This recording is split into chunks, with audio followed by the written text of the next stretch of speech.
د رسول الله صلی الله علیه وسلم یو مشهور حدیث دی او یو ولغوند جمله ده واقع کې ډېره لویه فلسفه ده د انسان ډېره لویه کامیابۍ ته اشارت دی د حضور پاک په صفاتو کې یو صفت ده چې دی به جوامع الکلمې خبره به وړی خو حکمتونه به پکې ډېري یو حدیث ته زموږ علما ګڼ شمېر مسلې راوباسي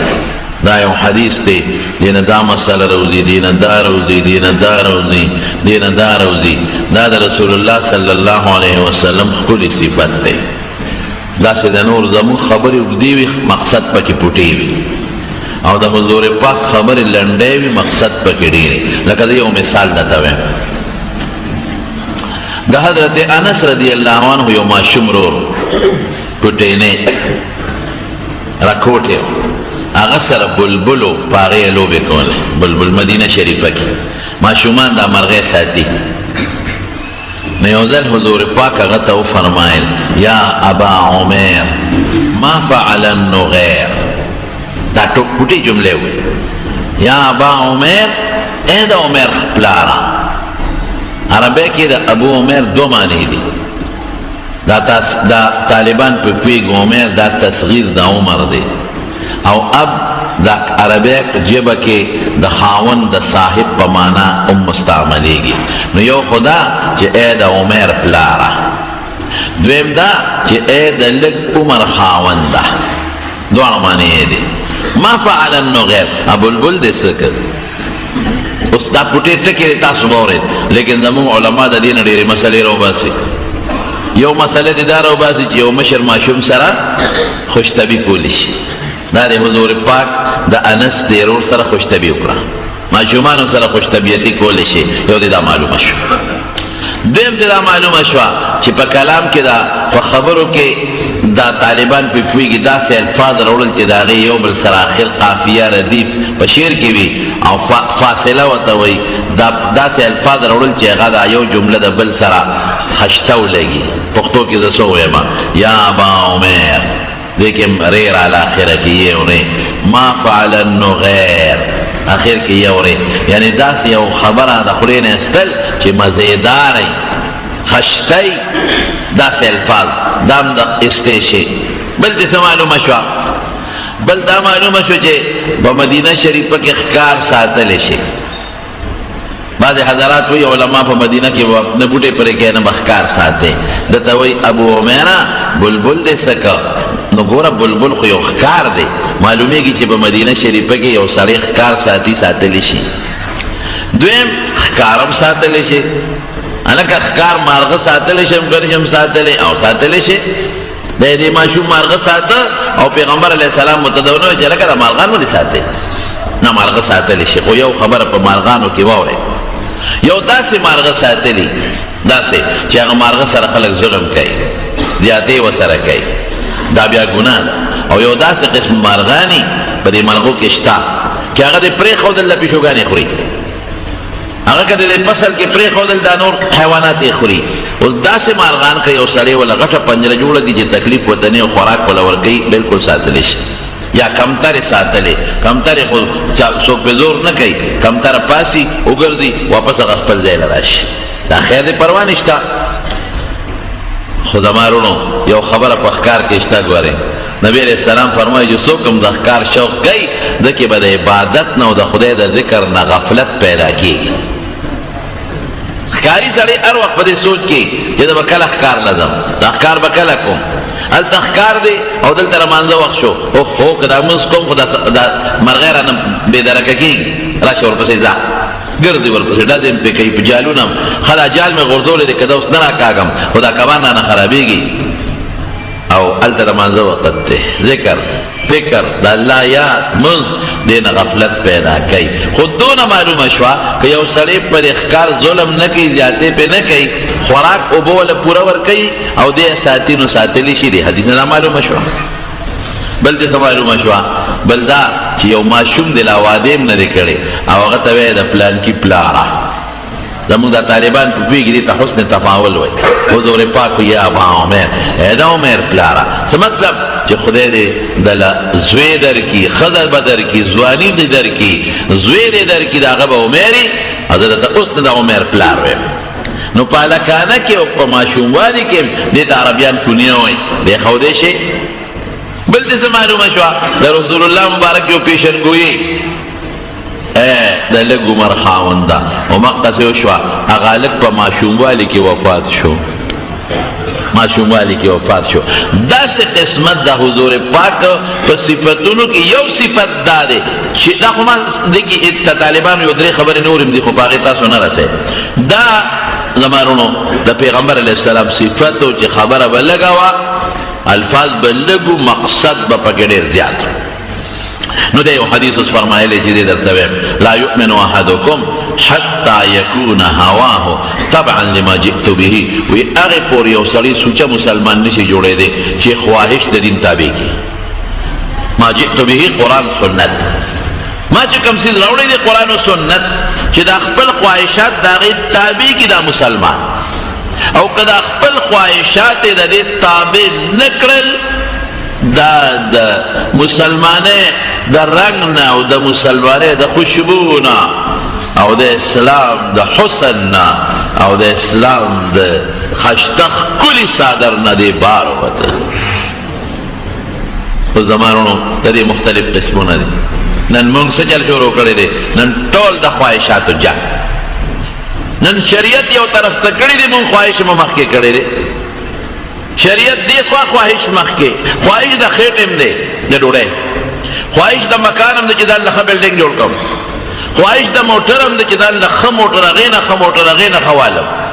د ټولو بچو مې دي وي، د ټولو زمانو د ټولو وروڼو د ټولو ریرونه دي وي. دا هم یو خواهش دی. دا هم خواهش دی د ښځو خواهش.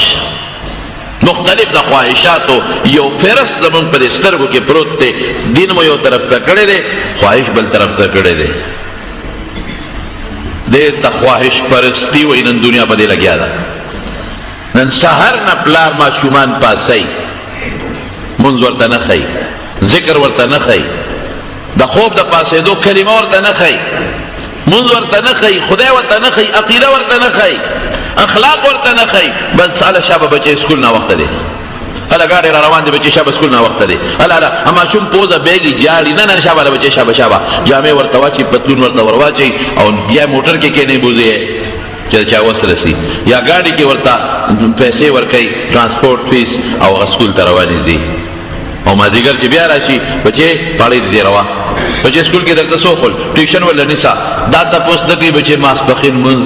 مازدیګر منځ ماښام منځ ماسخوتن منځ الله تام مخکول پکار دي که نه دي؟ الله یې ټول بچی مونږ په دغې لین ورچولې دي چې پیسه وګټه. بچی ګورې چې خر د خرک کمی نو څه شی دی؟ غوږ یې د پرېکولو دی. دا ورته مونږ مخکې متل خولی دی. اتره زوی ته دی وګوره که نه څنګه بنګله جوړه کړې ده. هغه ماما زوی ته دی وګوره که نه، هغه ونډي ته دی وګوره که نه، څنګه مزېداره بنګله ده، څنګه موټر دی. هله بچې تکړه شه ګورې خر د خره کمې غوږ یې د پرېکولو تکړه شه. هغه په سوچ کې پروت دی چې زه څنګه پیسه پیدا کړم، د چا جیب ووام، غلا وکړم، سرکاري نوکرۍ کې کرپشن وکړم، رشوت والم، دکاندار ګډون وکړم، دوکه وکړم، ګاک وم، خو چې څوک حلال کړم پیسه پیدا کړم، خو چې هغه تربور نه یو 2 ګزه اوچته بنګله جوړه کړم. د هغه نه غټ اعلی مزېدار موټر والو د هغه ذهن کې د ماشوم دا ذهن سپینی، دا دماغ پاکي، دا ول موږ دقې نه ډک کړي دي. په دقه سوچ کې روان پیسه پیدا کوم په دې سوچونو فکرونو کې پروت دی. دا پلان کې مړ شو، جنازه لاړه، بنګله پاتې شو، خواهش پرستی شروع ده. پیسه نشته. فیسبوک دی او د ښځو تصویرونه دي، موبایل دی او د جنکو تصویرونه دي، موبایل دی او فلمونه دي، موبایل دی او الله خفه کول دی، الله الله الله. موبایل دی او د خدای سره مقابله ده، موبایل دی او د رب سره مقابله ده. موبایل دی په دې سترګو چې مال الله را کړي دي په هغې د الله سره مقابله ده. په دا غوږونو چې مال الله را کړي د الله سره دشمني کوم په موبایل.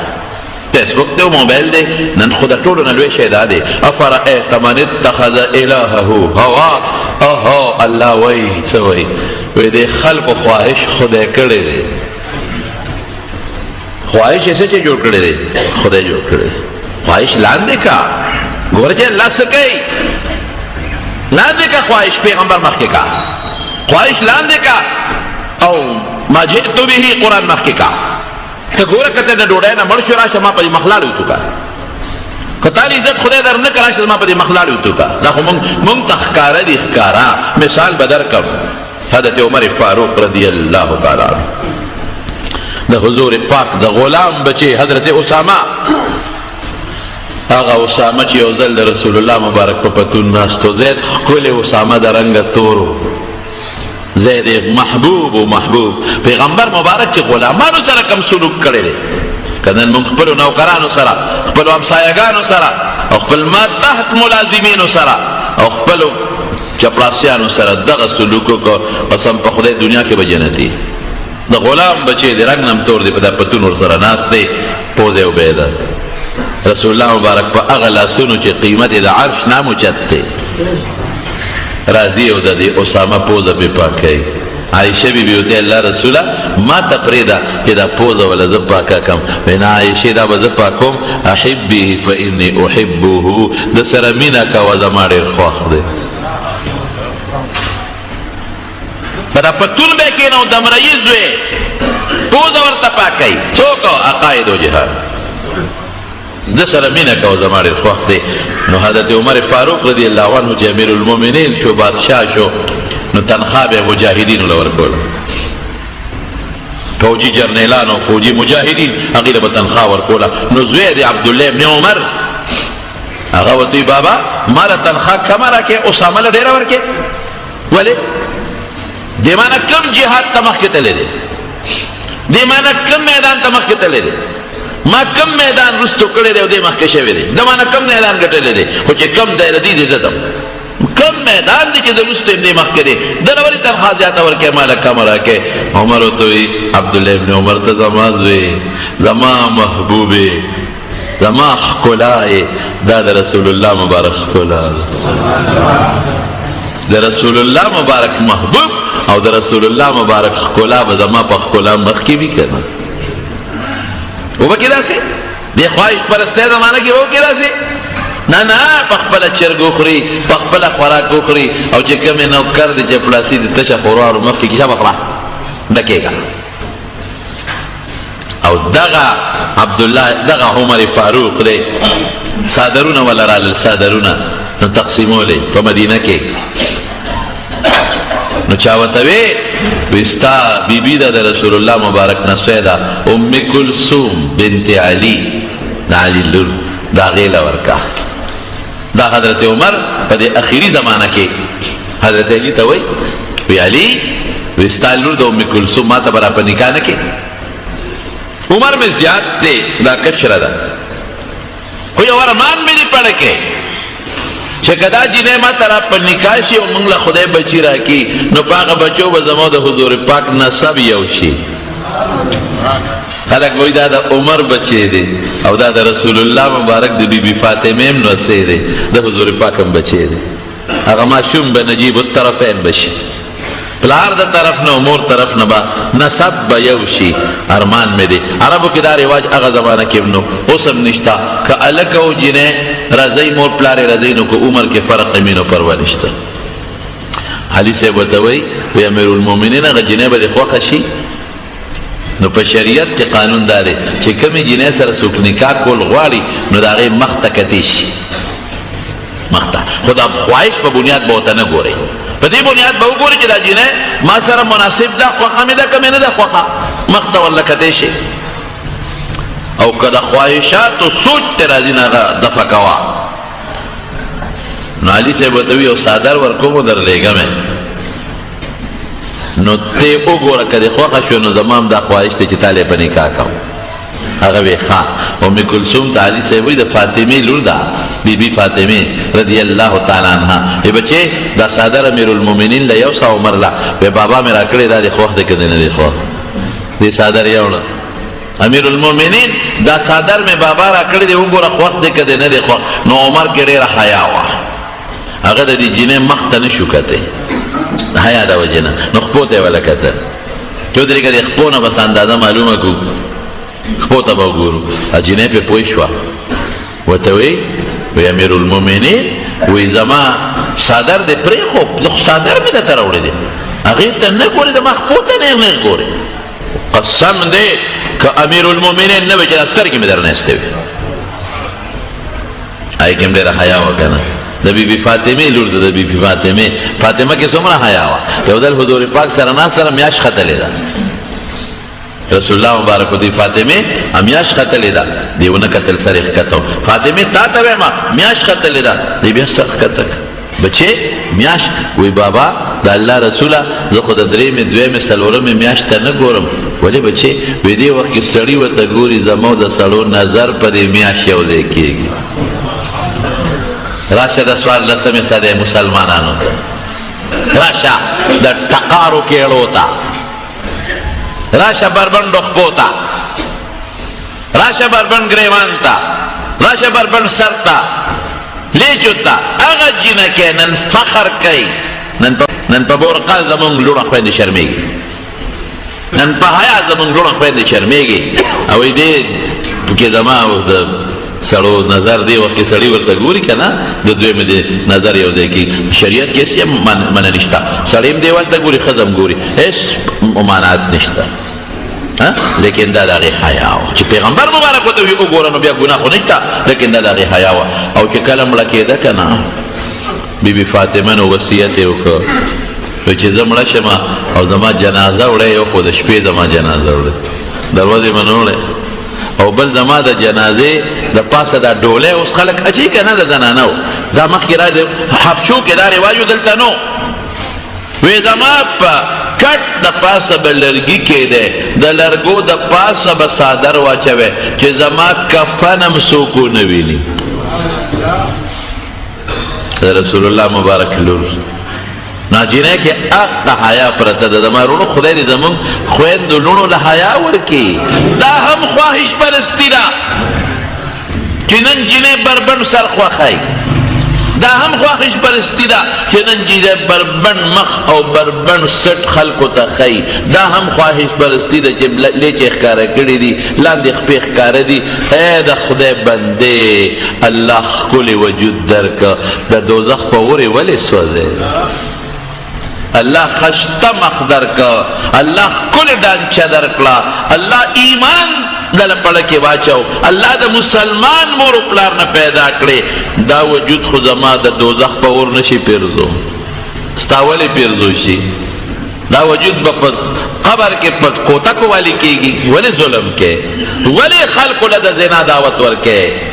ولې د هلکانو سترګې ځان ته را مخامخ کې؟ ولې په لاره په داسې انداز دی چې سړي درته وګوري؟ دغه جینۍ چې دا په فیسبوکونو باندې په موبایلو کې او دا په لارو کوڅو کې داسې حرکتونه کوي چې ما سره سړي را مخامخ شي، د دې سوونو زرګونو سړو د سترګو د ژبې د زنا ګناه دې وګټله. څه کې په کوم طرف روانه؟ یو خو به خدای نه مني، یا به رسول نه مني، یا به خدای او رسول نه مني. او دغه هلکان چې د پردو جنکو ته ګوري، الله اکبر. حضرت یوسف علیه السلام پیغمبر دی او د زلیخې کور ته لاړ، د زلیخې کور ته،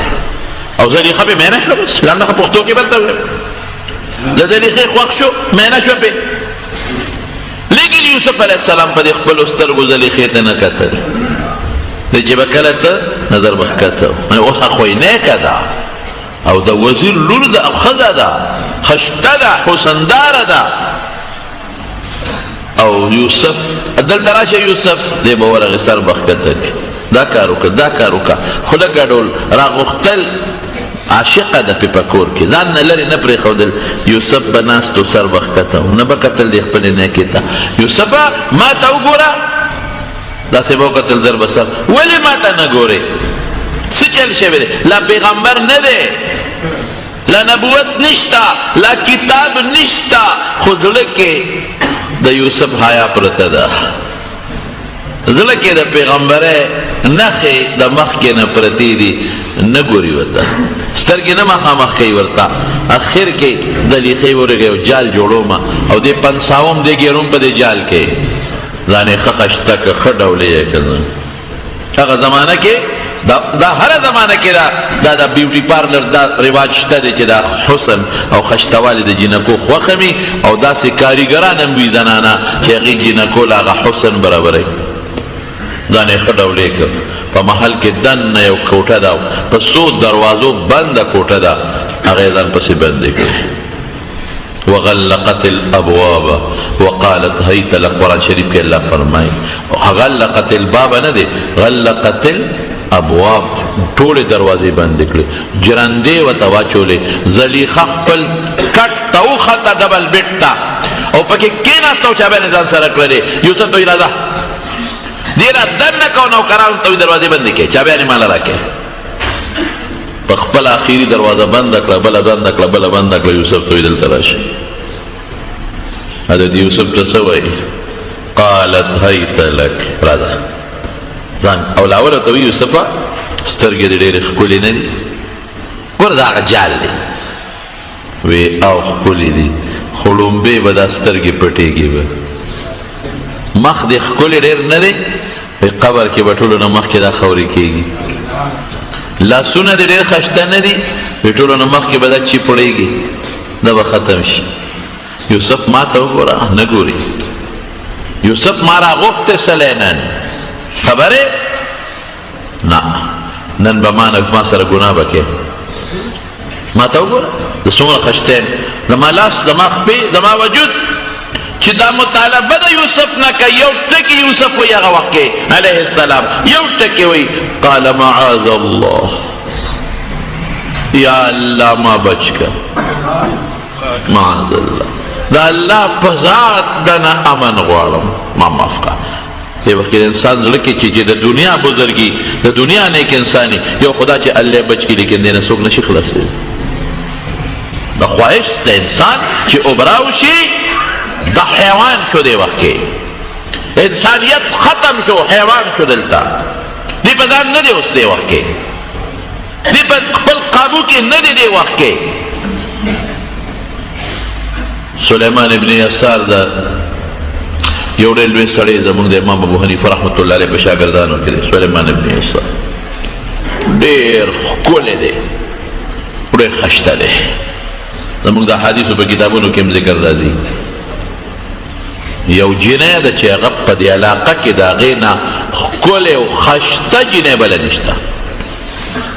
او سلیمان ابن یسار یو ځای کې دې جنۍ سره ګیر شو بس مجبور شو یو ځای کې ناست و دا جنۍ پرې راغلو د جنۍ ورته مخکې نه جال تیار کړی و ځان یې ورته خشته کړی دی او چې څنګه راننوت سلیمان ابن یسار نه یې مطالبه د ګناه وکړه سلیمان ابن یسار دقه ټکې وایي ما ته وګوره وایي څنګه خشته یم څنګه ښکلی یم نن به ما سره زما حاجت پوره کوې او ستا خواهش به زه پوره کوم نه نه دا چېرته کېږي دا نه کېږي او ما پسې خلک منتونه کوي ما له خلک د دنیا پیسې را کوي ما له خلک د دنیا دولتونه را کوي تا نه زه خپله مطالبه کوم او ته هم دقه ټکې وایي معاذ الله د خدای په نوم ما بچ کا الله د نوم سره امن غواړم لوی الله به مې تا نه بچ کوي دا ټکې دا ډېر مضبوط ټکې دی داسې وخت کې ته الله ته آواز وکړه په داسې وخت کې ته خپل خواهش قربان کا او په داسې وخت کې ته رب العالمین ته رجوع وکړه ته ګوره خدای غیرتي بادشاه دی چې ته وایي دا ګناه مه کوه چې ته دې بچ کوي او که دې نه بچ کوي نو یوسف علیه السلام ورته وایي قال معاذ الله انه ربي احسن مثواي انه لا يفلح الظالمون دو معنی علماء کوي دا خو زما د مالک سره خیانت ته جي ستا مالک زه غلام یم په کور کې ډېره کړې نو زه به ستا د مالک سره خیانت کوم تا ته لاسه جوړ خو د خپل مالک سره او د خپل سردار سره خیانت دی خو بله معنا وه داسې تعبیري معنا ده قال انه ربي احسن مثوایا هغه ذات چې دا ښکلی شکل یې راکړی هغه ذات چې ستا کور ته راوستم د کوی نه راوستم او د بادشاه کور ته راوستم دا خشته مزیدار وجود چې د دنیا نه تپسخیږي هغه ذات سره خیانت وکړم ظلم وکم انه لا یفلح الظالمون ظالمان خو چته نه کامیابیږي وی پرېدم دی نه دروازه جننده ده لازمن به دا ګناه ما سره کې لازمن نو موږ خلک خو به بانه جوړو چې روز څوک بیا توبه به وسو کړي لیکن حضرت یوسف علیہ السلام سکی خپل وس کئی تو وس کوا باقی مدد دا اللہ دے خپل وس کئی دروازے تروان شو چه دروازه کلو که چرتا دے چابیان ما سر دے تلے نشے خوچ یوسف علیہ السلام قدم واغش رب العالمین جرندہ کلو کلا دروازه کلو شوا او سوری قرآن اللہ دس چلو شو ورغری وار دتا بلا دروازه کلو شوا بلا پروتوکول ورته ملوش لکه یو بادشاہ وزیر یو علاقې ته ځي که نه نو دا نوکرانو ته دروازې کولاوي چې بادشاہ ته دا تکلیف نه چې دروازه کولاو دروازه ورته مخکې یو افسر خپل دفتر ته ځي هغه چپړاسي راشي هغه دروازه ورته کولاو کي رب العالمین په یو لوی پروتوکول کې وویسته یو دروازه کولاو بله او دې غر والي چې داسې چلو شو دې کلک د لمن نه ونیوه یوسف علیہ السلام پاکی کم زورو لگولا منشلی دا او چې یوسف علیہ السلام بارو زلیخه مور پس بارو وطلا بار عزیز مصر زلیخه خاون ولار دی دنیا خلق راگلی دنیا خلق سوک چا سر دستخطه کئیو سوک سپارش دیو بادشاہ وزیرانو تا خلق را گنڈیگی خزیم دیو سڑیم دیو دقا سے پا بد حال یوسف علیہ السلام مخ کے دیو زلیخه ور پسید بس عزیز مصر سر وزیران مشیران دی دا سوشو په شرمونو شرمیدم حیا لاړه زما ښځه په دې ډک مجلس کې دنیا ته رسوا شوه د هلک نه لمن راکاږي داسې وشو نو اخو ډېره هوښیاره وه که نه دا لوی خلک هوښیارانه مي او ورته وایي ما جزاء من اراد باهلک سوءا الا ان یسجن او عذاب الیم یوسف لاس را واچو الزام یې په هغه ولګاو ما ته لاس را جوړې دي یوسف چې زه ورپسې شم وتښتېد رانه ما دې ځان خلاص کړ چې نه رانیوه مې وتښتېد لمن نه مې لمنې وشلېدله داسې راچولې دی او بیا خاوند ته څه وایي اوس به دې پته ولګي چې ستا عزت باندې څوک لاس اوچت کړي ما ته لاس واچوي ته به ورسره څه کوې یا به جیل کې چې یا به مضبوط عذاب ورکوې زمونږ مفسرین لیکي وي دا جیل یې مخکې کړ الا ان یسجن او عذاب الیم جیل یې ور مخکې کړ په عذاب یې نه شو پېرزو جیل کې واچوه خا یوسف زما آیات ریتلی وو زما کور کې اوسېږي زما نوکر زما ښځې ته د لاسه چولې دی او ورته څه وایي قال هي راودتني عن نفسي بادشاہ سلامت دی لاس را چولې دی ما نه مطالبه وکړه دروازې بندې کړې وې زه دې خلاص شم اوس دا چته مني عقل ښه دروازه چې بنده شوه رالې څنګه الته چې څومره خلک دی ټول وایي نه جي دا بادشاه سلامت او داسې موقع کې خلک بیا د بادشاه مرسته هم کوي بادشاه سلامت بیبي پاکه ده بیبي پاکه دروانې ده دا کوم ځای کې دي چې دروازه کولاویږي او دې ته رامنډوي دروازه بنده شي بیا دې را تښتېدی شي الله پاک ګوره مدد کوي یو مدد یې دا وکړو چې ګناه نه بچ کړو دویم مدد یې څه وکړو دروازې ورته کلو کړې دریم مدد یې څه وکړو یو پروتوکول سره لاړ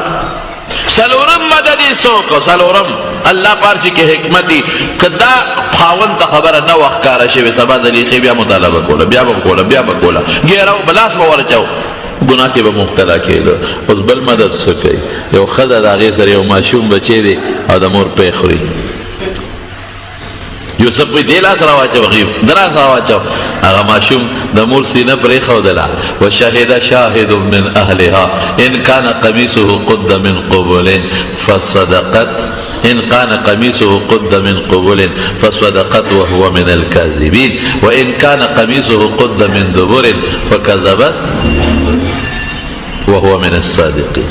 ان كان قميصه قد من قبل فصدقت وهو من الكاذبين کمیس ته یوسف وګورئ چې مخکې نه شلېدلی دی که وروستو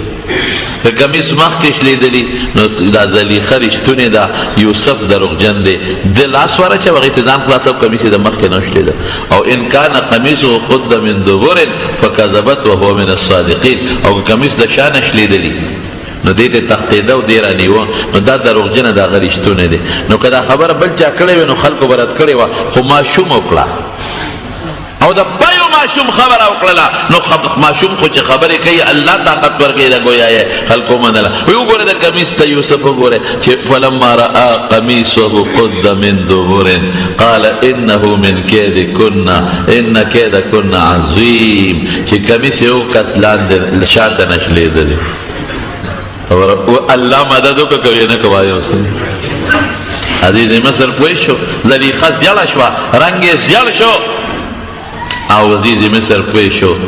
او ورته څه وایي عزیز مصر زلیخې ته؟ هغه ورته وایي انه من کیدکن یوسف اعرض عن هذا.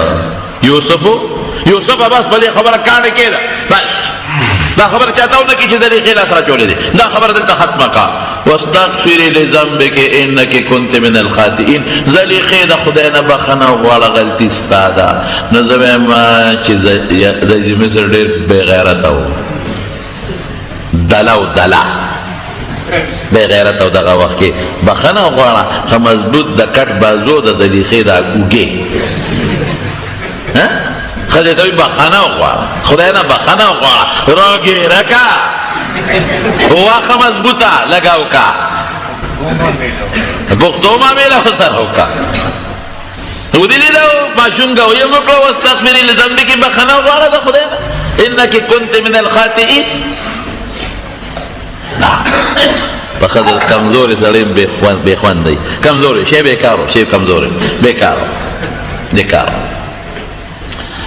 اللہ دی مسلمانو ساتي، دا داسې بے حیا نه دی رب العالمین مسلمانو ساتي. انک کنت من الخاطئین. ونستا ده ماشوم په دریا الله صفا. خو خیر زلی بیا د څه چلو کو، بیا جیل ته ولېږي. خبره خوره شوه بس جیل ته ولېږه. فلبث فی السجن بضع سنین، جیل کې پات. او الله بیا خو قصه وکړه، ټوله قصه درته نه کوم، خو الله تعالی جیل لګلو کې حکمت دا و چې الله بیا بادشاهي ولا ورکړه. الله بادشاہ خبره مې دې پورې کوله. خواهش به قربانه الله به مدد کوي، خواهش به قربان کې الله به مدد کوي. په هندوستان کې یو سړی تېر شوی، هغه ته به خلکو مشکي بابا وي. د هغه د وجود نه به داسې خوشبو تله لکه د مشکو. چا یې تپوس وکړو، وایي دا تا ته ولې دا په مشکي بابا وایي؟ تا نه خو دا ته خوشبویي کوم ځای نه پیدا کړې؟ تا نه خو داسې خوشبو دی چې بادشاهانو نه زیاته خوشبو در نه روانه ده. وایي دا ریشي پیتې مې خرڅولې، دا لارو کې دا پرتوغاښونه وو، دا چې ریشي پیتې چې وي دا مې خرڅولې. یو ښځه ولاړه وه او هغې سره نوکره وه، نو نوکره راله وایي چې دې دروازې ته را دننه شه، د ما نیکه درنه سودا کوي. اکثر دوی په غریبانان دروازې ته دننه شي، بعضې زنانه کور کې دارېدنې چې ور دننه شومه دروازې ته، بس هغه ښځې فورا دروازه جرنده کړه. او وایي زه ډېر زیات خشته وم، چې هلک وم ډېر زیات خشته وم، ډېر ښکلی وم. چې دروازه جرنده کړه وایي ما ته وایي چې ما سره به دا ګناه کوې. وایي ما ورته وایي چې زه ګناه کوم؟ ولې څه چل دی؟ ګناه ولې وکړم؟ الله ولې خفه کړم، رب خفه کړم؟ وایي پرېږدم دې چېرته ګناه به خامخا کې، او که ګناه نه کوې جنګ د سره کوم په دا چاړه دې وام او چغې وام چې ما پسې لاس راواچوي، شرموم دې. مشکي بابا وایي چې ځواني مې وه، اوس خدای پاک اوس ګوره د خواهش قربانول دې ته وایي. ما وایي چې خان و مال او دسمات یې راغلی، ټیک ده چې به نه پرېږدې را ګناه را باندې کې وکړه، خو غصه او دسمات ډېر راغلی دی. نو وایي هغه ټیک ده خیر دی، او دسمات کا لامبې وملامبه، خو نن پرېښودل نشته، دا ګناه به راسره کې په دې لاره تېرېږي. زه دې وینم د ما خوښې وایي چې غسلخانې ته ننوتم، لوی او دسمات یې مې وکړ، لوی او دسمات یې مې راواخېست، په دا لاسونو په دا مخ مې ومږه. دې ته خواهش قربانول وایي. لا يؤمن احدكم حتى يكون هواه طبعا لما جئت به. رسول الله مبارک دقه وایي خواهش به دین تابع کې، د اسلام به تابع کې، مذهب به د خواهش نه تابع کې، اسلام به د خواهش نه تابع کې. ځان مې ارسه ومږلو چې راووتم چې دې ښځې وکتل، وایي دا څه شی دی؟ سخار خدای دې پېښو باسه ټول میدان دې ولاړه، ځان دې په غلو هله دروازه کولاوه ښه چې زیر دی کې، اوس دا څه مصیبت دی؟ دروازه راته کوله وکړه لړم خوا کې وصل خانې ته ننوتم هلته مې ولمبل جامې مې لرې کړې او مې لمبل چې مې ولمبل او ځان نه مې هغه ګندګي لرې کړه حقه چې مې د وجود نه د مشکو خوشبو روانه ده اوسه پورې روانه موږ نن څه چل کړی دی خواهش پسې روان یو مشکي بابا ته جوړ شو مشکي بابا یو تابعي و چې ته عیسائی بادشاه په جنگ کې ګیر کړو چې ګیرې کنو بادشاه وی چې د دې الګ د لاسه خو مونږ برباد یو بلا فوج د مونږ برباد کړی موقع په موقع نن زمونږ ته راغی د سره وسه چل کو مشیران ورته دا مړ نه کې وی ولې وی دا پس چل عیسائی کو دا خو ډېر دوی قابل دی دی به د خپل فوج کمانډر جوړو پام کوو دا مړ نه کې دنه د تجربې نه به مونږ فایده اخلو هغه ویل دا خبره خو ټیک ده ورته وی داسې وکړه چې عیسائی شوی عیسائی کېږم چې زه مسلمان د مسلمان فوج جرنیل یم تا ګرفتار کړم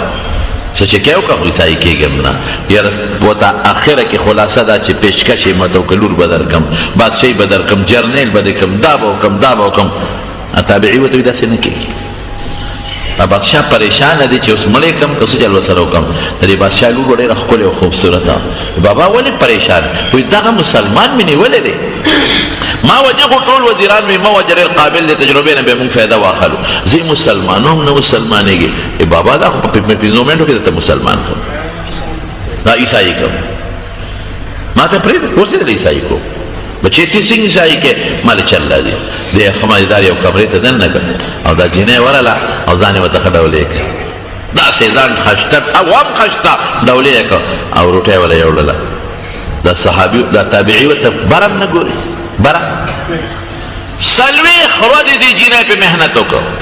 څلوېښت ورځې کله اوبه وړه کله میوه وړه کله یو شی کله یو مطالبه کله ځان خشته کوه څه چې دا لږ به زه په خپل جال کې راولم هلک بره ورته نه دي کتلی څلوېښت ورځې پس هغه جینۍ ورته وایي انسان یې که درنده حیوان یې زه خو چې په لاره ځم دنیا ماله تباشو ته راوځي زما خو د بادشاهانو بچي چې دي نو ما پسې لیوني شو زما په عشق پسې تا ته مې ځان څونه ډولې که زر پسې راځم تا کې ته انسان یې که څه شی او ته انسان یې بیمار یې که روغ یې بیا ولې الله نه یېرېږم که نن مې دا خپل خواهش تا پسې ولګاو الله به څه وایي دا وجود ماله خدای دې نه راکړی چې د الله دشمنۍ کې استعمال کړم دا سترګې دې لري چې الله دشمنۍ کې استعمال کړم دا اندام دې لري چې د خدای دشمني پې وکړم د خدای ګناه خو د خدای دشمني ده دا لاس پې دې لري چې زه پې الله سره دشمني وکړم جنۍ باندې اثر وشو وایي ستاسو دین دی اسلام دا دین هله ما خو تا دین ښایه الله پاک هغه د عیسائی بادشاه لور مسلمانه کړه اوس زه دې وباسم په یو طریقه دې وباسم غږ به نه کې خو په یو شرط چې زه به ستا سره څنګه واده کوم بس چې ته مسلمانه شوې او زه ووتم د اسلام په طریق به خپله واده وکړو خپل ژوند به تېر کړو دا خواهش به په نیکۍ بدل کړو دا خپل خواهش به په ګناه کې نه د الله په خوشحالۍ کې استعمال کړو ګوره رسول الله مبارک فرمایي دی خوا وایي لا یزني الزاني حین یزني وهو مؤمن کم وخت کې چې زناکار زنا کوي که د سترګو کوي که د ژبې کوي که د اندام کوي دا د اسلام صادر کې نه دی اسلام صادر نه بهر دی دا اسلام صادر نه بهر دی دغه انسان چې جایزه نکاح وکړي د یو ښځې سره بیا رسول الله مبارک څه وایي چې کم هلک نوړی روټۍ راواخېسته او ښځې یې په خوله کې کېښود الله په دې هم دې خاوند له اجر او ثواب ورکوي جایزه طریقه استعمال کنه جایزه بل استعمال ہے څه طریقه جوړ کړه هغه تابعی د جیل نو استا هغه جنې مر سره لاړه جنې مسلمان او مکه تابعی سره خدای د ټول عمر په نکاح کې ورواچو مونږ خواهش خدای کړی دی خپکیږي ما نو حضرت عمر فاروق رضی الله تعالی عنہ له صادرون رالل هغه تقسیمول په صحابه کې هغه ام کلثوم چې د حضرت عمر په نکاح کې ده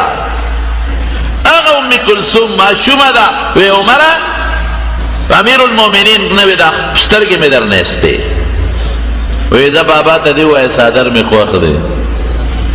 چې کور ته راله بابا ته ویلي صاحب ته وایي دا څنګه امیر المؤمنین دی بابا څادر یې پرېښوده ما خپو ته نیغ نیغ کتل وایي ما خو ورته غوسه وکړه وایي خیر دی بچی دا د خاوند دی هغه پوه شو چې دی بل مقصد له لېږلی و هغه جینۍ د حضرت عمر په نکاح کې داخله شو او عجیبه دی کې یو بله واقع هم ده چې په نکاح کې داخله شوه نو د عمر صاحب عمر زیات و غصه ناک و جینۍ عمر کم و روزانه به کور کې جګړې وې او د بانډیسیانو به دا ښځې ډېرې ډبولې نو عمر صاحب په منبر اعلان کړو چې ښځه به نه وهئ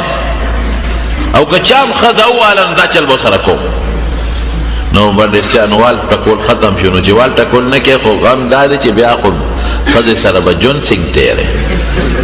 دې ته باسې هغه بشر جانا وال ټکول پکې نشته ګورې ښه ته خو مړه چې سودم ته شین دی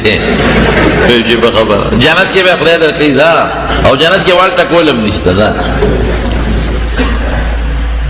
نو هغه وال ټکول خو ښه خبره نه ده مولانا بیجلیګر صاحب د خدای پاک وبخښي هغه ترسکونې خبرې کولې وې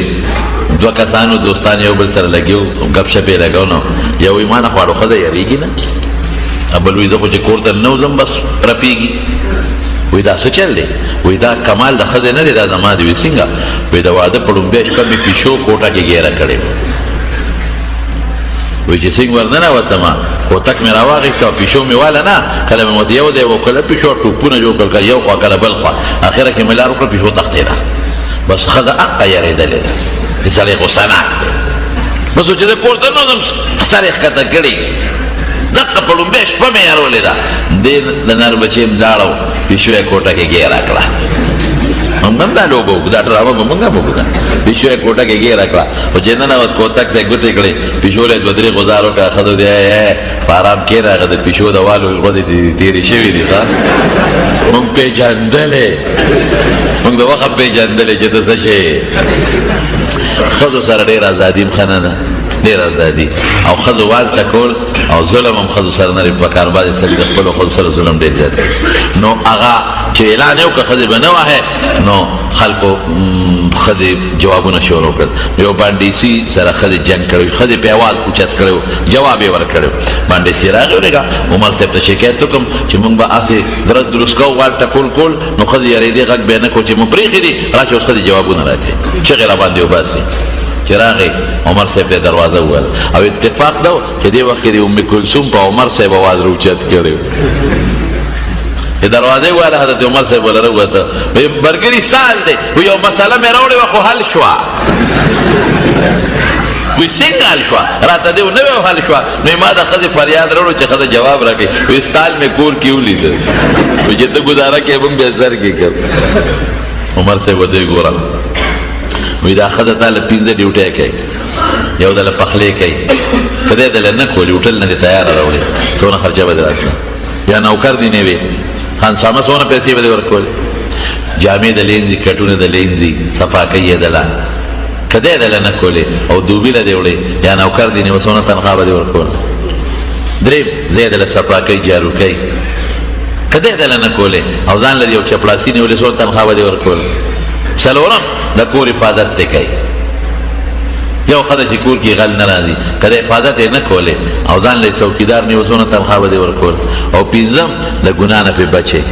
نو چې کومه ښځه دا 5 ډیوټۍ کوي او صبر نه کوي کوي بس بهر کیف چا ورته وې عمر صاحب ته وایي دا یو څادر ډېر مزېدار پاتې دی نو دا ام کلثوم له ورکه هغه بیبي له دی دا علي صاحب لور نه او ورته څه وایي وایي ام سلیط یو ښځه ده وایي ډېره زیاته مناسب ده چې د هغې له ورکم ام سلیط په مدینه منوره کې یو ښځه سلیط نه دی سلیط د هغې له مناسب دی چې موږ ورکړو ولې وایي په احد کې چې کله صحابه پرېوتل او زخمیان شو وایي دا ام سلیط و چې مشکونه به یې د اوبو ډک ډک راوړل او زخمیانو له به یې خولې کې اوبه اچولې نو خپله محبوبه به وروستو کم د الله محبوبه به مخکې کم څادر به هغې له ورکړو ور خواهش قربان کا الله څه جوړي هغه عمر نه خدای څه جوړ کړل امیر المؤمنین د رسول الله مبارک د دنیا وزیر د آخرت وزیر زلزله په مدینه کې راله زلزله خپې اوچته کړه ځمکې له روبروله وی عمر د عمر عدل ختم شوی دی ځمکه چې جلقېږي عمر خوشته عدل خوشته او ته ځمکه جلقېږي فورا زلزله بنده شوه او د مدینې یو غر نه اور راووت اور را روان دی په مدینه چا ورته وی امیر المؤمنین اور خو مدینې ته راغی وی تمیم الداري راشه چابک یې ورکړه ورشه دا اور وشړه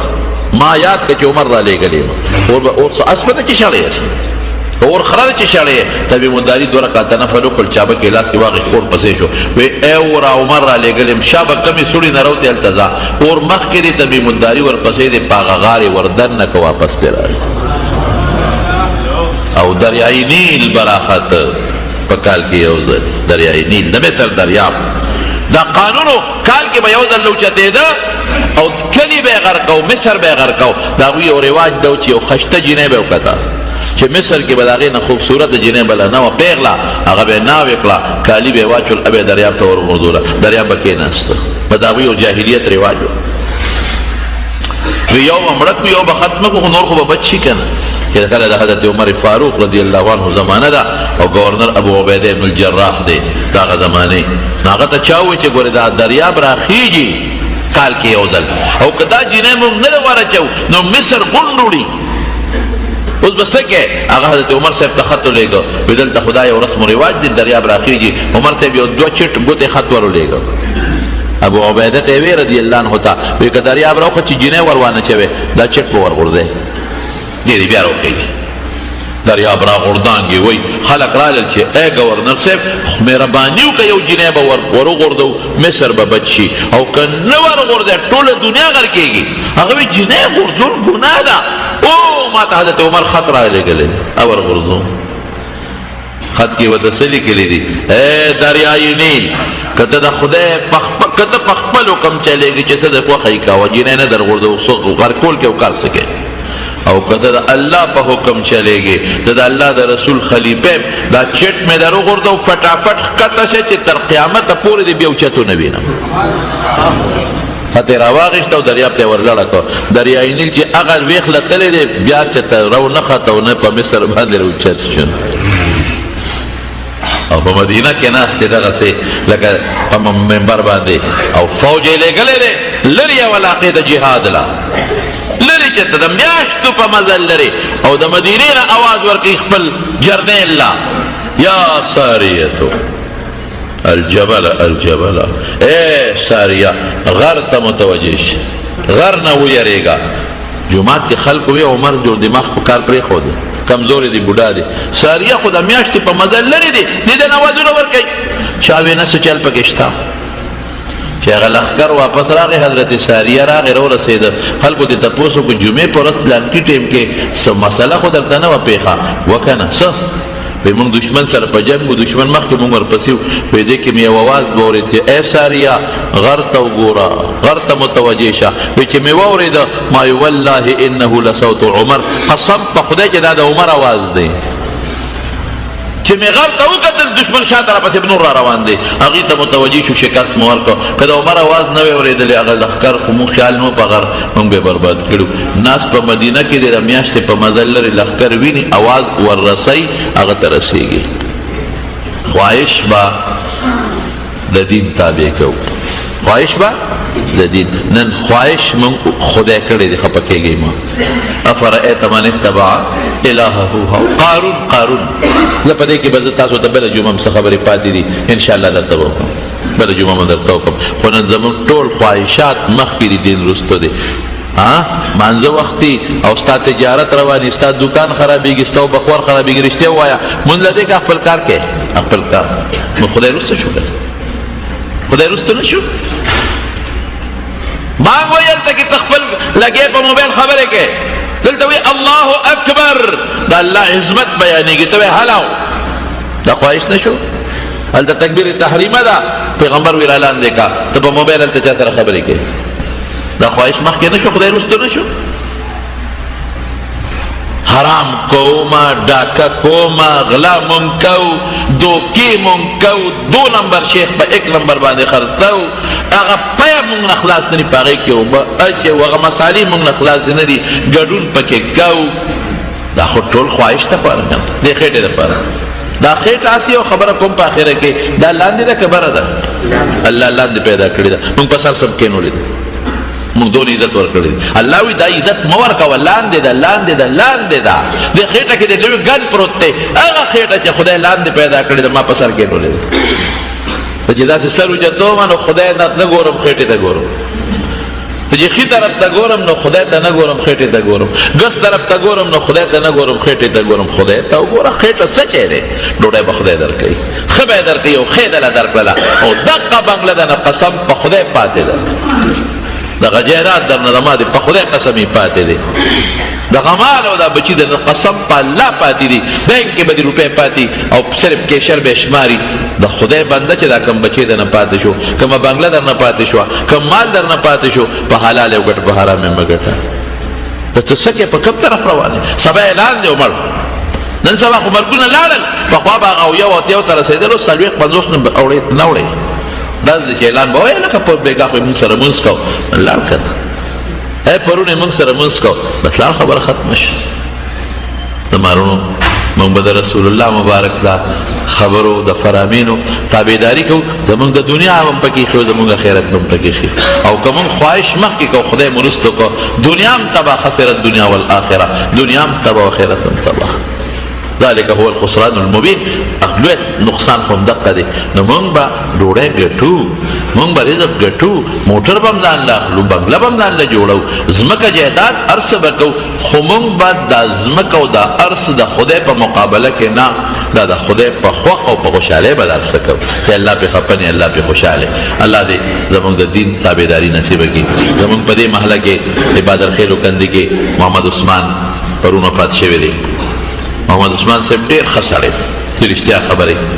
او زموږ د حاجي صاحب محمد سید حاجي صاحب بچی و محمد سید حاجي صاحب زموږ باباجي داسې و لکه خپل رور چې رور ډېر زیات محبت و د دواړو یو بل سره محمد عثمان صاحب ډېر ښه سړی و زه خو دا کوړي د سبقونو هر څه نه استیم چې رښتیا خبرې هلته کوړي سبقونه را باندې دا نه بوج شوي دي چې هغه ډېر زیات دي وخت ډېر لږ دی او څلور پیرډه مې هلته کې څلور دلته هم دي نو بس دا دوه نیمې میاشتې به را سره لږه نور هم ګزاره کوئ نو غم خدای رانه پاتې دي هلته زموږ د دې نور حبیب دنولي استاد رور مړو هغه رانه پاتې و زموږ د هارون مولي صاحب رور مړو هغه هم رانه پاتې داسې نور مړي هم پکې شوي دي حاجي غزګي کې ښه ګوډیګرام کې هم زنانه وفات ده ټولو ته په جمع دعا وکړئ چې الله مغفرت نصیب کړي الله تعالی د آخرت خوشحالی نصیب کړي الله وارثانو بچو له صبر ورکړي الله د نورو غمونو نه وساتي او چې څومره مردگان وفات دي هر ځای کې چې دی الله د ټولو د آخرت خوشحالی نصیب کړي او چې څومره زموږ دوستان دي بعضې هغې یو ملګرې مور یې بیماره ده بعضې دوستان د هغې ته دعا کوي چې خدای پاک خیر او برکت نصیب کړي زموږ یو بل ملګری دی د پېښور نه راځي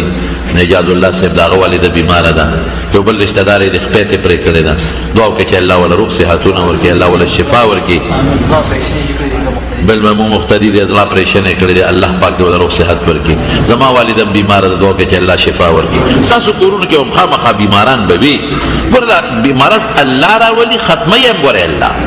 دې الله نه نشي ختمول دارو بکې علاج بکې خو الله نه بوله سوالم کې د جمعې مبارکه جمع ده او لیکن ملمانه زموږ په جمع کې ناشتي علما پکې ناشتي ډېر لري ځای مسافر پکې ناشتي ډېر لري ځای او دا په یو خنیت دوستان راغون شوي دي د جمعې د اخلاص دعا وکړي چې رب العالمین زموږ ستاسو ټولو بیمارانو له شفا ورکړي الله روغ صحتونه وله ورکړي الله روغ صحتونه ورکړي او خدای چې کم روزګاریان دي روزګارونو کې برکت واچوي کم تنخوادار تنخواګانو کې برکت واچوي کم زمینداران دي ځمکو کې برکت واچوي بچي نشته د ډېرو دوستانو ډېرو ملګرو او زموږ داسې ډېر نږدې دوستان دي اولاد یې نشته دعا وکړئ چې خدای پاک والا نیک عمله صالحانه بچي ورکړي خدای پاک والا زامن ورکړي او الله تعالی زمونږ زندگی د ایمان پیدا کې تیره کړي زمونږ ژوند به تیر شي ختم بشي څونه به پاتې خو خدای پاک ته زمونږ دا ژوند په ایمان کې دننه تیر کړي دا د الله په اسلام کې دننه تیر کړي دا د الله نه سوال کوي چې خدای د ایمان د زوال نه مې وساتي الله د ایمان د زوال نه وساتي الله د خاتمه مو په ایمان کې ربا خدای خاتمه مو په ایمان کې دا سوال درنه کوي رب العالمین مونږ ډېر کمزور ډېر عاجزان یو او ډېر فقیران ملنګان یو خدای ستاره ذات نه زموږ بل سره نشته الله چې په کومه ورځ ته زموږ نه ساه وباسې په کوم ورځ چې ته موږ وجنې او زموږ نه ساه وباسې الله په داسې ټیم او په داسې ورځ موږ نه ساه وباسې چې په کوم وخت ته زموږ نه خوشحاله الله او په کوم وخت کې ته موږ نه خفه نو خدای زموږ نه ساه مو باسه خدای چې څومره ملګري زموږ د لرې لرې ځای نه راغلي دي منزله راغلي دي د لرې لرې ځای نه راغلي دي خدای ټولو له په یو قدم اجر ورکړي الله برکتونه نصیب کړي الله راتلل د دوی د دنیا او د آخرت د سعادت ذریعہ وګرځي او د بخښنې ذریعہ ولا وګرځي او زموږ دا بیان چې څوک کم اوري په کیسټو کې اوري په موبایل اوري خدایا د ټولو خیر او برکت او عافیتونو او خوشحالۍ نصیب کړي ټول د فتنو مصیبتونو د دنیا او د آخرت نه په امن کې وساتي آخر وکم پخلی دا کلمه نصیب کړي لا اله الا الله محمد رسول